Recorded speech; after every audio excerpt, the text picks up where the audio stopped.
নমস্কার প্রিয় বন্ধু, জীবনবাণীর আরও একটি নতুন পর্বে আপনাকে স্বাগত জানাই। আশা করি ঈশ্বরের অনুগ্রহে আপনি ভালো আছেন।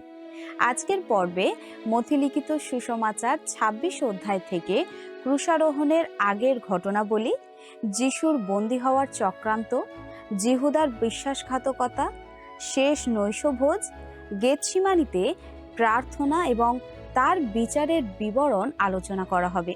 তাহলে চলুন আজকের পর্ব শুরু করা যাক।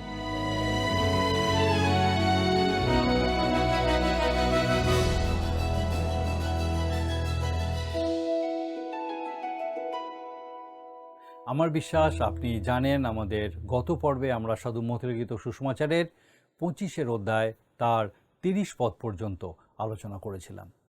আমাদের আলোচনার মূল বিষয় ছিল প্রভু যিশুর দ্বিতীয় আগমনের সময় তৎকালীন মানব সমাজের দৃষ্টিভঙ্গি কীরকম হবে। এই বিষয়ে তিনি আমাদের সাবধান করে দিয়েছিলেন যেন তার আগমনের জন্য আমরা সর্বদা জাগ্রত থাকি। পরের পদগুলিতেও একই বিষয় বলা হয়েছে। সেই মহা ক্লেশের সময় পৃথিবীর সমস্ত জাতি ঈশ্বরের বার্তা শুনতে পাবে। রাজ্যের সুসমাচার সকলের কাছে প্রচারিত হবে। কিন্তু অনেকে ঈশ্বরের বার্তাবাহক খ্রিস্টীয় ভাই বোনেদের প্রত্যাখ্যান করবে, অর্থাৎ খ্রিস্টকেই প্রত্যাখ্যান করবে। আসুন আমরা মথিলিখিত সুসমাচার 25 অধ্যায় 31 পদ থেকে আমাদের আজকে পাঠ শুরু করি। আর যখন মনুষ্যপুত্র সমুদয় দূত সঙ্গে করিয়া আপন প্রতাপে আসিবেন, তখন তিনি নিজ প্রতাপের সিংহাসনে বসিবেন। জৈতুন পাহাড়ে প্রভু যিশুর শিক্ষামালার মূল লক্ষ্য হল প্রভু যিশুর এই জগতের সিংহাসনে বসা। এটাই সাধু মথিলিখিত সুসমাচারের বিষয়বস্তু, আর এটাই সমগ্র বাইবেলের প্রধান বার্তা। এখন আমরা দেখব পৃথিবীর জাতিগণ বিচারিত হবে, শাস্তি পাবে। আপনি প্রশ্ন করতে পারেন, জাতি না ব্যক্তি? আপনি এইভাবে ভাবুন, ব্যক্তি সমন্বয়ে জাতি। কিন্তু প্রকৃতপক্ষে ঈশ্বরের কাছে জাতি দায়বদ্ধ। আমরা 32 আর 33 পদে দেখি লেখা আছে, আর সমুদয় জাতি তাহার সম্মুখে একত্রীকৃত হইবে, পরে তিনি তাহাদের একজন হইতে অন্যজনকে পৃথক করিবেন, যেমন পালরক্ষক ছাগ হইতে মেষ পৃথক করে। আর তিনি মেষদিগকে আপনার দক্ষিণ দিকে ও ছাগ দিগকে বাম দিকে রাখিবেন। এরা সবাই ভিন্ন ভিন্ন জাতির লোক, যারা সেই মহাক্লেশের সময়ে ছাগ আর মেষের মতো একসাথে মিলেমিশে থাকবে। আর প্রভু যিশু তাদেরকে আলাদা করে দুই দলে ভাগ করবেন এবং তাদের বিচার করবেন। এবারে একটা বড় অংশ আমি পাঠ করব, আর আমি চাই আপনিও আমার সাথে আপনার নিজের বাইবেল থেকে এই অংশটা দেখুন। আমরা পাঠ করব সাধু মথিলিখিত সুসমাচার 25 অধ্যায় 34 থেকে 40 পদ। তখন রাজা আপনার দক্ষিণ দিকে স্থিত লোকদিগকে বলিবেন, আইসো, আমার পিতার আশীর্বাদ পাত্রেরা, জগতের পত্তনাবধি যে রাজ্য তোমাদের জন্য প্রস্তুত করা গিয়াছে তাহার অধিকারী হও। কেননা আমি ক্ষুধিত হইয়াছিলাম, আর তোমরা আমাকে আহার দিয়াছিলে, পিপাসিত হইয়াছিলাম, আর আমাকে পান করাইয়াছিলে, অতিথি হইয়াছিলাম, আর আমাকে আশ্রয় দিয়াছিলে, বস্ত্রহীন হইয়াছিলাম, আর আমাকে বস্ত্র পরাইয়াছিলে, পীড়িত হইয়াছিলাম, আর আমার তত্ত্বাবধান করিয়াছিলে, কারাগারস্থ হইয়াছিলাম, আর আমার নিকটে আসিয়াছিলে। তখন ধার্মিকেরা উত্তর করিয়া তাহাকে বলিবে, প্রভু, কবে আপনাকে ক্ষুধিত দেখিয়া ভোজন করাইয়াছিলাম, কিংবা পিপাসিত দেখিয়া পান করাইয়াছিলাম? কবেই বা আপনাকে অতিথি দেখিয়া আশ্রয় দিয়াছিলাম, কিংবা বস্ত্রহীন দেখিয়া বস্ত্র পরাইয়াছিলাম? কবেই বা আপনাকে পীড়িত কিংবা কারাগারস্থ দেখিয়া আপনার নিকটে গিয়াছিলাম? তখন রাজা উত্তর করিয়া তাহাদিগকে বলিবেন, আমি তোমাদিগকে সত্য কহিতেছি, আমার এই ভাতৃগণের এই ক্ষুদ্রতম দিগের মধ্যে একজনের প্রতি যখন ইহা করিয়াছিলে, তখন আমারই প্রতি করিয়াছিলে। 1,44,000 ইহুদিকে সেই মহাক্লেশের সময় মুদ্রাঙ্কিত করা হবে। তারা সমগ্র পৃথিবীতে রাজ্যের সুসমাচার নিয়ে ছড়িয়ে পড়বে। সেই সুসমাচার হলো মানুষের পাপের জন্য খ্রিস্ট বলীকৃত হয়েছেন, আর তিনি শীঘ্রই আসছেন। সেই জন্য তারা সবাই যেন তার আগমনের জন্য প্রস্তুত হয়। কোনো কোনো জাতি প্রভু যীশু খ্রিস্টকে প্রত্যাখ্যান করবে, খ্রিস্টারই ঈশ্বরের দূতদের হত্যা করবে, এবং যদি কেউ তাদেরকে এক গ্লাস জল দেয় তবে সেটা নিজের জীবনের ঝুঁকি নিয়েই দেবে। আমাদের সময় কাউকে এক গ্লাস জল দেওয়াটা সামান্য বিষয়, কিন্তু সেই মহাক্লেশের সময় এর চরম মূল্য দিতে হবে। এর অর্থ প্রভু যিশুর পক্ষে দাঁড়ানো। জাতিগণ খ্রিস্টকে গ্রহণ করেছে নাকি প্রত্যাখ্যান করেছে তার উপরে ভিত্তি করে তাদের বিচার হবে। তিনি বলছেন, এই ক্ষুদ্রতম দিগের মধ্যে একজনের প্রতি যখন ইহা করিয়াছিলে তখন আমারই প্রতি করিয়াছিলে। কারণ সেই দূতেরা তারই প্রতিনিধি রূপে কাজ করছিল। স্বর্গরাজ্য আসন্ন এবং উদ্ধার পাওয়ার জন্য অনুতপ্ত হয়ে খ্রিস্টের দিকে ফিরে আসতে হবে। এই সুসমাচারে তারা যে বিশ্বাস স্থাপন করেছে সেটা প্রমাণ করার উপায় হলো এই চরম মূল্য দেওয়া। ছাগ হলো তাদের প্রতীক যারা খ্রিস্টকে প্রত্যাখ্যান করবে। তাদের জন্য একটাই শাস্তি। আসুন আমরা পাঠ করি ৪৫ আর ৪৬ পদ। তখন তিনি উত্তর করিয়া তাহাদিওকে বলিবেন, আমি তোমাদিওকে সত্য কহিতেছি, তোমরা এই ক্ষুদ্রতম দিগের কোনো একজনের প্রতি যখন ইহা করো নাই তখন আমারই প্রতি করো নাই। পরে ইহারা অনন্ত দণ্ডে কিন্তু ধার্মিকেরা অনন্ত জীবনে প্রবেশ করিবে।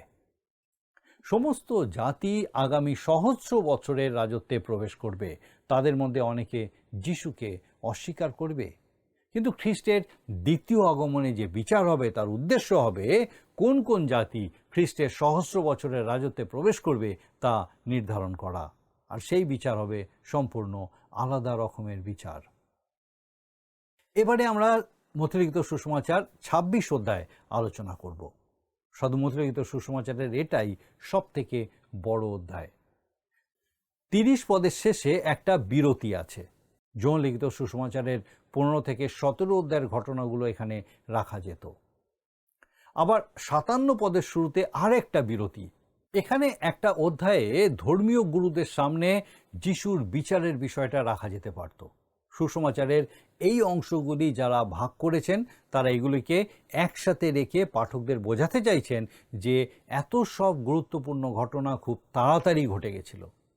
এই অধ্যায়ের প্রত্যেকটা ঘটনা এবং তার বিবরণ প্রভু যিশুর ক্রুশকেই নির্দেশ করে। এখানে এমন এক নির্দিষ্ট ও নিখুঁত ধারাবাহিকতা আছে যার জন্য পাঠকের মনে হতে পারে যে যিশু এমন এক কঠিন পরিস্থিতির মধ্যে পড়েছেন যার উপরে তার কোনো নিয়ন্ত্রণ নেই।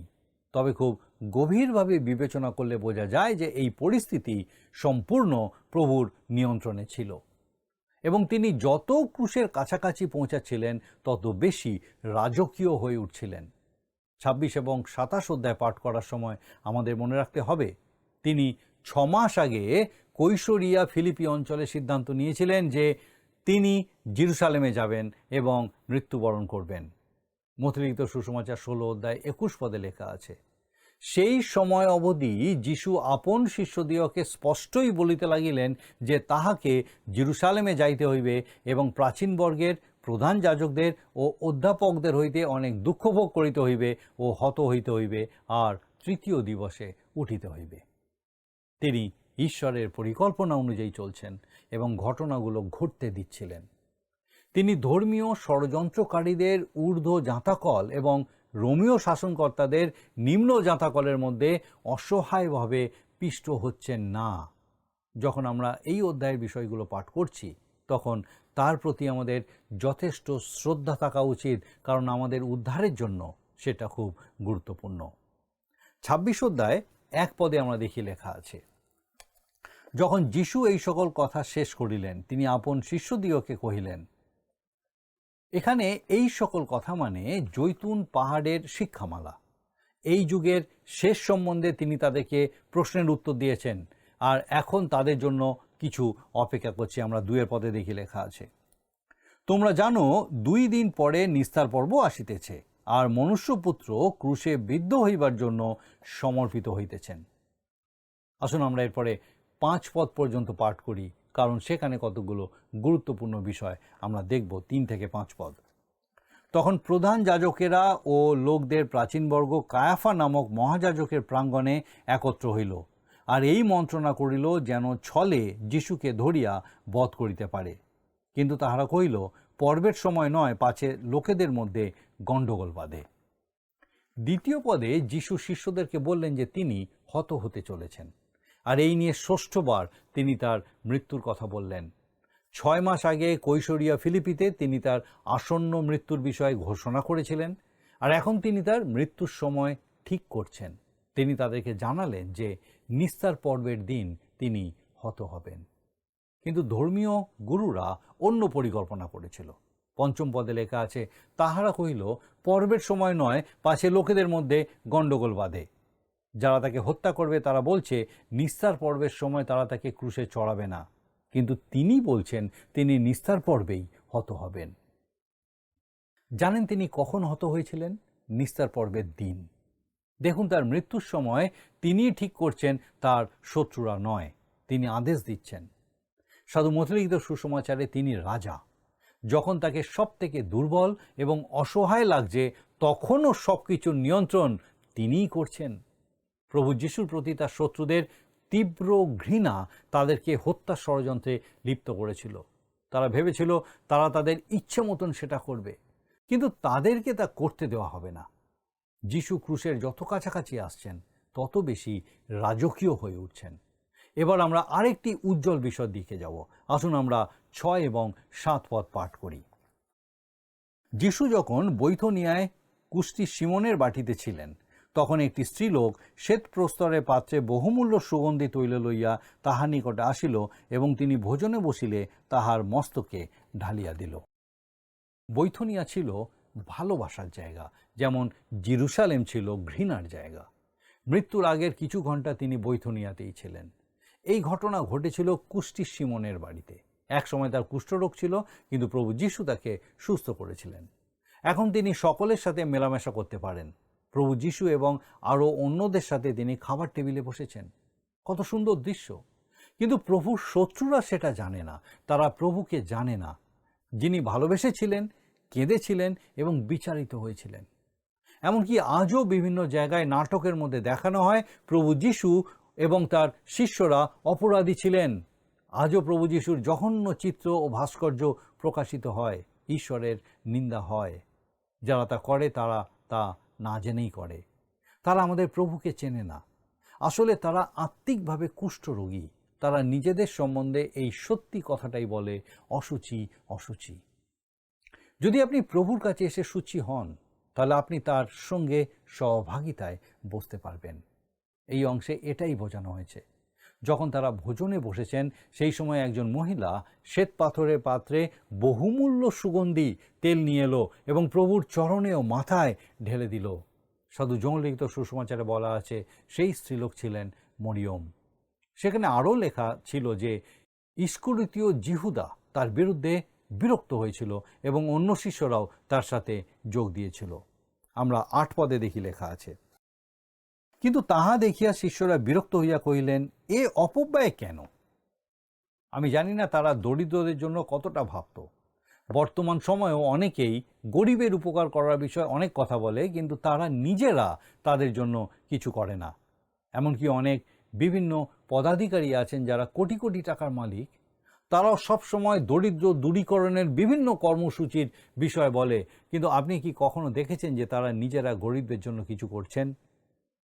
আপনি আপনার উদ্বেগের বিষয়ে কতটা আন্তরিক, তার প্রমাণ আপনি কতটা নিজে সেই কাজের মধ্যে আছেন। আপনি কি অন্যদের প্রভাবিত করতে চাইছেন, নাকি সত্যি মানুষকে সাহায্য করতে চাইছেন? আমরা পরের পদে দেখি, 9 পদে লেখা আছে, ইহা তো অনেক টাকায় বিক্রয় করিয়া তাহা দরিদ্র দিওকে দিতে পারা যাইত। একদম সত্যি কথা, সেই টাকা গরিবদের দেওয়া যেত, কারণ সেটা অনেক টাকা। একজন শ্রমিকের 1 বছরের পারিশ্রমিকের সমান। আমরা 10 পদে দেখি লেখা আছে, কিন্তু যিশু তাহা বুঝিয়া তাহাদিওকে কহিলেন, স্ত্রীলোকটিকে কেন দুঃখ দিতেছ? এ তো আমার প্রতি সৎকার্য করিল। খ্রিস্ট বিশ্বাসীদের এমন কিছু করা উচিত নয় বা দেওয়া উচিত নয় যা প্রভু যিশুর নামের গৌরব করে না। যে কাজের মধ্যে দিয়ে প্রভু যিশুর নাম মহিমান্বিত হয় না, যে কাজ তার নামে হয় না, সেই কাজ আমাদের অংশগ্রহণ করা উচিত নয়। দরিদ্র সেবার নামে যা ব্যয় হয় তার খুব সামান্য এই দরিদ্রদের কাজে লাগে। কিন্তু যখন কেউ যিশুর নামে ভালোবাসায় দান করে তখন সেটা সত্যিকারের ভালো কাজ। আসুন এবারে আমরা 11 পদ পাঠ করি, দেখি লেখা আছে, কেননা দরিদ্রেরা তোমাদের কাছে সর্বদাই আছে, কিন্তু তোমরা আমাকে সর্বদা পাইবে না। আমরা যারা বলি যে আমরা প্রভু যিশুকে বিশ্বাস করি, তাকে গৌরবান্বিত করতে চাই, আমাদের উচিত প্রভু যিশুর নামে কাজ করা। আমরা 12 আর 13 পদে দেখি লেখা আছে, বস্তুত আমার দেহের উপরে এই সুগন্ধি তৈল ঢালিয়া দেওয়াতে এ আমার সমাধির উপযোগী কর্ম করিল। আমি তোমাদিগকে সত্য কহিতেছি, সমুদয় জগতে যে কোনো স্থানে এই সুসমাচার প্রচারিত হইবে, সেই স্থানে ইহার এই কর্মের কথাও ইহার স্মরণার্থে বলা যাইবে। বৈথনিয়ায় কুষ্টি সিমনের বাড়ি প্রভু যিশুর জন্য আলোকিত এবং বন্ধুত্বের জায়গা, আর জেরুসালেম ছিল ঠিক তার উল্টো, ঘৃণ্য স্থান। তাই শেষের কয়েকটা দিন তিনি জেরুসালেম শহরে একটা রাতও থাকেননি, বরং বৈথনিয়ায় গিয়ে তার প্রিয় মানুষদের সাথে কাটিয়েছিলেন। যারা তাকে পছন্দ করে, ভালোবাসে, তাদের সাথে তিনি আজও সম্পর্ক রাখেন। আপনিও চাইলে তার সাথে সম্পর্ক রাখতে পারেন। ওই শ্বেত পাথরের পাত্র ভাঙার কাহিনী সারা পৃথিবীকে সুগন্ধে ভরিয়ে দিয়েছে। যিশু বলছেন, সমুদয় জগতে যে কোনো স্থানে এই সুসমাচার প্রচারিত হইবে, সেই স্থানে ইহার এই কর্মের কথাও ইহার স্মরণার্থে বলা যাইবে। আর দেখুন, আমরাও এখন সেই কথাই বলছি। অনেকে নিজেদের প্রেরিতদের উত্তরাধিকারী হওয়ার কথা বলে, কিন্তু আমি মরিয়মের উত্তরাধিকারী হতে চাই। প্রভুর সকল অনুগামীদের মধ্যে কেবলমাত্র মরিয়ম তার মৃত্যুর বিষয়টি উপলব্ধি করতে পেরেছিলেন, অন্যরা পারেননি। একদম শেষ প্রান্তে দাঁড়িয়ে থাকলেও সে বুঝতে পেরেছিলেন, আর প্রভুকে জানানোর জন্য তাকে অভিষেক করেছিলেন। এখন প্রশ্ন হলো, সে কি তার সুগন্ধি তৈলের অপচয় করেছিল? সুসমাচারের বিবরণ অনুযায়ী সপ্তাহের প্রথম দিনে স্ত্রীলোকেরা যিশুর সমাধির উদ্দেশ্যে তাকে সুগন্ধি তৈল মাখানোর জন্য তার কবরের কাছে উপস্থিত হয়েছিল। কিন্তু তারা কি তাকে সেই সুগন্ধি দ্রব্য মাখাতে পেরেছিল? না, পারেনি। তার আগেই তিনি পুনরুত্থিত হয়েছিলেন। সেই সুগন্ধি দ্রব্য মাখানোর সুযোগ কেবলমাত্র মরিয়ম পেয়েছিল। আমাকে আপনাকে নিজেদের শ্বেত পাথরের সুগন্ধি দ্রব্যের পাত্র প্রভু যিশুর নামে ভেঙে ফেলতে হবে। বাইরের লোক তাকে চেনে না, তাই আমাদের খুব সচেতন থাকতে হবে যেন আমরা যা কিছু করি তা যেন আমাদের নয়, কিন্তু তার গৌরব করে। এবারে আমরা এই সুন্দর আলোকিত দৃশ্য থেকে একটু অন্ধকারময় দৃশ্যের দিকে তাকাবো। আসুন আমরা 14 থেকে 16 পদ পাঠ করি। তখন 12 জনের মধ্যে একজন, যাহাকে ইস্করিওতীয় যিহুদা বলা যায়, সে প্রধান যাজকদের নিকটে গিয়া কহিল, আমাকে কি দিতে চান বলুন, আমি তাহাকে আপনাদের হস্তে সমর্পণ করিব। তাহারা তাকে 30 রৌপ্যখণ্ড তৌল করিয়া দিল, আর সেই সময় অবধি সে তাহাকে সমর্পণ করিবার জন্য সুযোগ অন্বেষণ করিতে লাগিল। মরিয়মের যে আধ্যাত্মিক উপলব্ধি ছিল, তার সাথে তুলনা করলে ইস্করিওতীয় যিহুদার এই কাজ ছিল সত্যি অন্ধকারময়। ফরাসি সাহিত্যিক দাঁতে তার দ্য ইনফার্নো কাব্যে ইস্করিওতীয় যিহুদা এবং ব্রুটাসকে নরকের সবথেকে নিচে স্থান দিয়েছিল, কিন্তু আজ পর্যন্ত কেউ বলেনি যে তিনি ভুল করেছিলেন। যাদের অনুগত থাকা উচিত ছিল, তারা বিশ্বাসঘাতকতা করেছিল। লেখা আছে, সে তাহাকে সমর্পণ করিবার জন্য সুযোগ অন্বেষণ করিতে লাগিল। দেখুন, যখন লোকজন কেউ থাকবে না, সেই সময় যিশুকে বন্দী করতে হবে, আর যিহুদা সেই সুযোগটাই খুঁজছিল। এরপরে 17 থেকে আমরা আসুন 19 পদ পর্যন্ত পাঠ করি। পরে তারিশূন্য রুটির পর্বের প্রথম দিন শিষ্যরা যিশুর নিকটে আসিয়া জিজ্ঞাসা করিলেন, আপনার নিমিত্ত আমরা কোথায় নিস্তার পর্বের ভোজ প্রস্তুত করিব? আপনার ইচ্ছা কি? তিনি কহিলেন, তোমরা নগরে অমুক ব্যক্তির নিকটে যাও, আর তাহাকে বলো, গুরু কহিতেছেন, আমার সময় সন্নিকট, আমি তোমারই গৃহে আমার শিষ্যগণের সহিত নিস্তার পর্ব পালন করিব। তাহাতে শিষ্যরা যিশুর আদেশ অনুসারে কর্ম করিলেন ও নিস্তার পর্বের ভোজ প্রস্তুত করিলেন। এবারে আমাদের প্রভু সেই উপরের কুঠুরিতে যাবেন, আর সেখানে গিয়ে তিনি ঘোষণা করবেন যে তাদের মধ্যে একজন তার সাথে বিশ্বাসঘাতকতা করবে। আসুন আমরা 20 থেকে 22 পদ পর্যন্ত পড়ি। পরে সন্ধ্যা হইলে তিনি সেই 12 জন শিষ্যের সহিত ভোজনে বসিলেন, আর তাহাদের ভোজন সময় কহিলেন, আমি তোমাদিওকে সত্য কহিতেছি, তোমাদের মধ্যে একজন আমাকে সমর্পণ করিবে। তখন তাহারা অত্যন্ত দুঃখিত হইয়া প্রত্যেকজন তাহাকে বলিতে লাগিলেন, প্রভু, সে কি আমি? তারা প্রত্যেকেই জানত যে খ্রিস্টের সাথে বিশ্বাসঘাতকতা করার ক্ষমতা তাদের প্রত্যেকের হৃদয়ে আছে। আপনি কি কখনো আপনার নিজের হৃদয়ে সেটা আবিষ্কার করেছেন? আমরা এতটাই অধম। আপনি ভাবতে পারেন কখন সেটা করতেন না, কিন্তু সেই বিষয়ে কি আপনি নিশ্চিত? আমি বলতে পারি, যদি প্রভু আমার উপর থেকে তার হাত সরিয়ে নেন, তাহলে কয়েক মিনিটের মধ্যেই আমি হয়তো তার সাথে বিশ্বাসঘাতকতা করতে পারি, আর আপনিও সেটাই করবেন। আর সেই জন্যই আমাদের উচিত তার নিকটবর্তী থাকা। আমরা এবার দেখি প্রভু কি উত্তর দিয়েছিলেন। আসুন আমরা 23 থেকে 25 পদ পর্যন্ত পড়ি। তিনি উত্তর করিলেন, যে আমার সঙ্গে ভোজন পাত্রে হাত ডুবাইল, সেই আমাকে সমর্পণ করিবে। মনুষ্যপুত্রের বিষয়ে যেমন লিখিত আছে, তেমনি তিনি যাইতেছেন।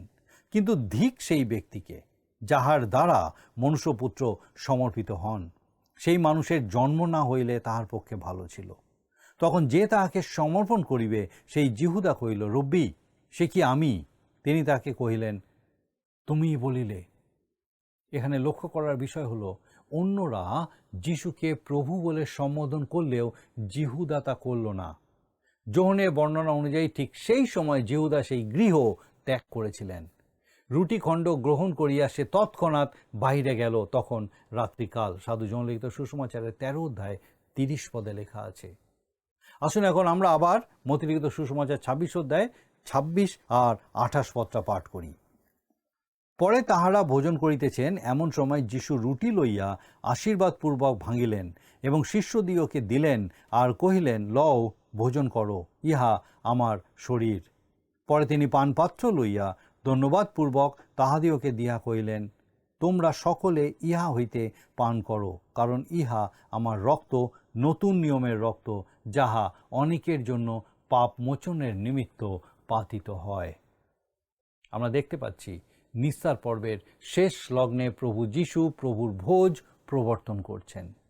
নিস্তার পর্বের সময় পাত্রটি 7 বার ঘুরেছিল, আর এটা নিশ্চিত যে শেষবারেই যিশু প্রভুর ভোজ স্থাপন করেছিলেন। সেই ভোজের সময় তারা গীতসংহিতা 111 থেকে 118 পর্যন্ত প্রশংসা গীতগুলি গেয়েছিলেন। ব্যক্তিগত আধ্যাত্মিক উন্নতির জন্য যখন আপনি এই গীতগুলো পাঠ করবেন, তখন মনে রাখবেন আমাদের প্রভুও সেই পূর্ণ রাতে এই গানগুলি গেয়েছিলেন।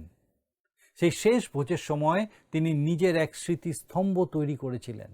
এটি মার্বেল বা ব্রোঞ্জের তৈরি ছিল না, বরং রুটি এবং দ্রাক্ষারসের মতো ক্ষণস্থায়ী উপাদান দিয়ে তৈরি করা হয়েছিল। দুটোই তার মৃত্যুর কথা বলে, যতদিন পর্যন্ত না তিনি আবার ফিরে আসছেন। আসুন আমরা 29 পদে দেখি লেখা আছে, আর আমি তোমাদিওকে কহিতেছি, এখন অবধি আমি এই দ্রাক্ষাফলের রস আর কখনো পান করিব না, সেই দিন পর্যন্ত যখন আমি আপন পিতার রাজ্যে তোমাদের সঙ্গে ইহা নূতন পান করিব। সহস্র বৎসরের রাজত্বে নিস্তার পর্ব আবার চালু হবে। প্রভু যিশু বলছেন তিনি সেই রাজ্যে দ্রাক্ষাফলের রস আবার পান করবেন। এর অর্থ হলো, সেই সময়ে যে নিস্তার পর্ব অনুষ্ঠিত হবে তা প্রভুর ক্রুশীয় মৃত্যুর স্মৃতিচারণের জন্যই হবে। যে নিস্তার পর্ব শত শত বছর ধরে তার আগমনের অপেক্ষা করছিল, সহস্র বছরের রাজত্বে সেই নিস্তার পর্ব আবার তার আগমনকে স্মরণ করাবে। এরপরে 30 পদে আমরা দেখি লেখা আছে, পরে তাহারা গীত গান করিয়া বাহির হইয়া জৈতুন পর্বতে গেলেন। আমাদের আজকের আলোচনা আমরা এখানেই শেষ করব। আমি চাইব আমরা আমাদের সেই শ্বেত পাথরের পাত্রটা ভেঙে ফেলি, যেন জগতের মানুষের কাছে সুগন্ধ ছড়িয়ে পড়ে। আমাদের যা কিছু আছে সেগুলো প্রভুর কাজে লাগাই, যেন সুসমাচার ছড়িয়ে পড়ে।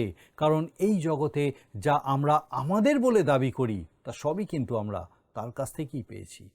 আমরা যেন এমন কিছু না করি যাতে তিনি অগৌরবান্বিত হন। তার প্রতি যেন সবসময় অনুগত থাকতে পারি, কখনো বিশ্বাসঘাতক না হই। ঈশ্বর তার জীবন্ত বাক্যের মধ্যে দিয়ে আমার বিশ্বাস নতুনভাবে আরেকবার কথা বললেন। আমার বিশ্বাস আপনি তার রব শুনতে সমর্থ হলেন। আসুন আমরা নিজেদেরকে সমর্পণ করি বিশ্বাসে, নির্ভরশীলতায়। তার সেই দেহরূপ রুটি ক্রুশের উপরে সেই রক্ত সেচন করার মধ্যে দিয়ে তিনি যে নতুন নিয়ম স্থাপন করেছেন, আসুন আমরা সেই নতুন নিয়মের অংশ হিসেবে তার গৌরব করি, যেন আমাদের জীবন, আমাদের প্রত্যেকটা বিষয়, সমস্ত কিছুর মধ্যে দিয়ে শুধু তাঁরই নাম গৌরবান্বিত, উচ্চীকৃত, মহিমান্বিত হয়। আসুন প্রার্থনা করি, আর আমি চাইব আপনি আমার সঙ্গে যোগ দিন। আসুন প্রার্থনা করি। মঙ্গলময় পিতা, ধন্যবাদ দিই প্রভু, তোমার অপার অনুগ্রহ, তোমার করুণা। তুমি আমাদের জন্য সেই পথ প্রস্তুত করেছো, সেই উপায় দিয়েছো, যেন তোমার সহভাগিতায়, তোমার সান্নিধ্যে, সেই সহস্র বছরের রাজত্বে তোমার সঙ্গে বসে তোমার সেই নিস্তার পর্বে সেই ভোজের অংশ হতে পারি। ধন্যবাদ দিয়ে আজকে আমাদের প্রত্যেক দর্শক বন্ধুকে আরেকবার নতুনভাবে পিতাগো তোমার এই পবিত্র পরাক্রমে তুমি স্থির নিশ্চিত করলে যে কীভাবে তুমি চাও যেন সেই প্রত্যেকে তোমার সেই ভোজের অংশী হয়। ও প্রভু, প্রার্থনা করি আমাদের সেই প্রত্যেক দর্শক বন্ধুকে তোমার পবিত্র আত্মার সুরক্ষায় সুরক্ষিত রাখো, সুস্থ রাখো, সমস্ত মন্দতা থেকে রক্ষা করো, মন্দ চিন্তা থেকে রক্ষা করো। তোমার পবিত্র আত্মার পরাক্রমে তোমার উপস্থিতির সহভাগিতায় সম্পূর্ণরূপে স্থির রাখো। তোমাতে নির্ভরশীল হতে, আরও বেশি করে নির্ভরশীল হতে সাহায্য করো। প্রভু দয়া করো, তাদের গৃহসমূহকে তোমার আশীর্বাদের গৃহরূপে প্রতিষ্ঠিত রাখো। তোমার যিশু নামে ভিক্ষা দয়া করে শ্রবণ ও গ্রহণ করো। আমেন।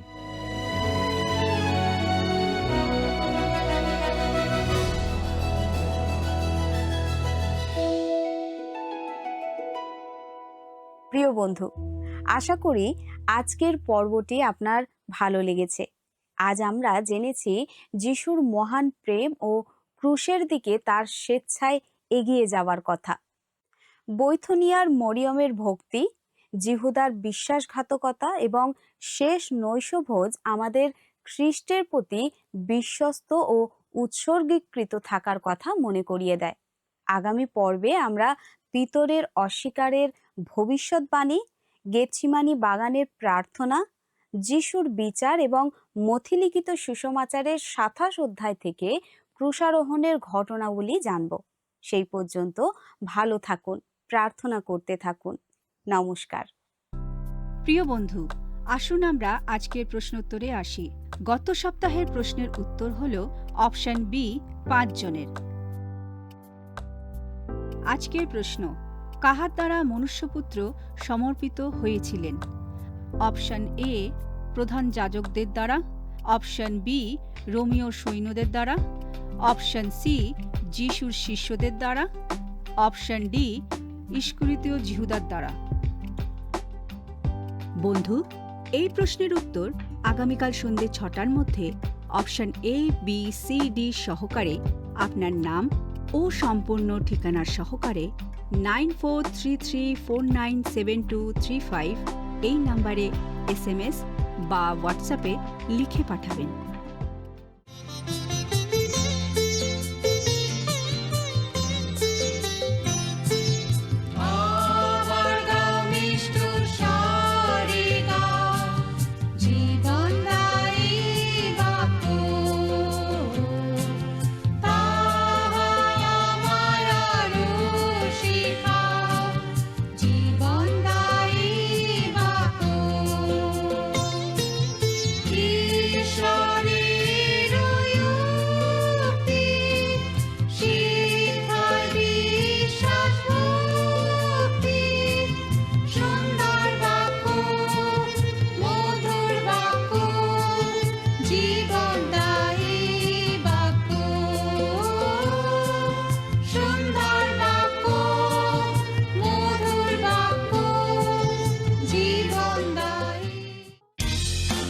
যদি আপনার এই অনুষ্ঠান ভালো লেগে থাকে তাহলে এই নম্বরে একটি মিসড কল করুন।